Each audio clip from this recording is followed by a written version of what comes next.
In this lesson, we're going to cover replay attacks. Replay attacks are a type of network-based attack where valid data transmissions are maliciously or fraudulently rebroadcasted, repeated, or delayed. This type of attack can be likened to a session hijack, but with a slight difference. In a session hijack, the attacker aims to modify the information being sent and received in real time. However, in a replay attack, the attacker's goal is to intercept the data, analyze it, and decide whether or not to retransmit it later. To better understand replay attacks, consider the following example. Let's pretend that an attacker is able to capture the session that occurs when you log into your bank with your username and password. Now, they could then replay that session to the bank at a later time and attempt to log in as you. This is the basic premise of a replay attack, and then reuses them to gain unauthorized access to the system.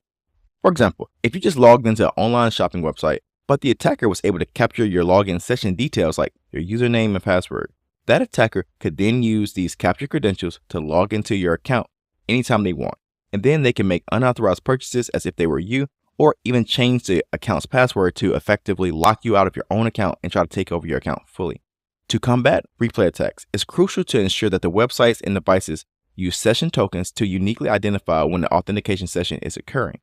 Session tokens are unique pieces of data that are generated for each session, and these tokens make it difficult for an attacker to replay a session. Multi-factor authentication can also prevent the attacker from capturing and replaying a login session, since the attacker would not have the additional piece of information required for authentication, such as one-time use passwords that change every 30 to 60 seconds on your smartphone's authenticated app. By using multi-factor authentication, it becomes nearly impossible for an attacker to capture and replay a session in order to gain access to your account.